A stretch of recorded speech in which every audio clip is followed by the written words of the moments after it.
انا اكتر واحدة في الدنيا دي مؤمنة بعبارة وعلى نياتكم ترزقون، واكتر واحدة عارفة ان مش اي حد في الدنيا بيتقال عليه شاطر.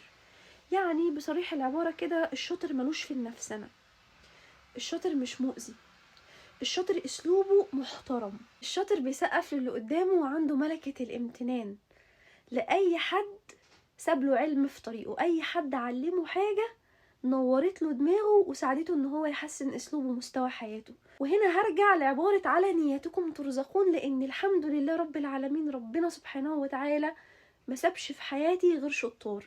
مش بتكلم في شطارتهم في الاستيعاب بس، سرعة التجاوب، التزامهم بحضور المحاضرات، ذكائهم ومشاركتهم أثناء المحاضرة، مستواهم اللي بنبهر بيه وأنا بسمعه في قلب المحاضرة. اسمعوا الطريقة اللي بيقرأوا بيها كده، اسمعوا.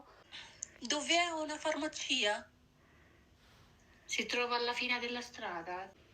Mi scusi, c'è una farmacia aperta di notte? Sì, c'è, ma non so quale farmacia di turno questa notte. بس قولوا ما شاء الله الأول.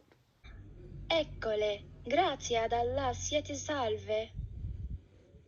Sara, bentornata, ci spiace per il ritardo. Ala, grazie.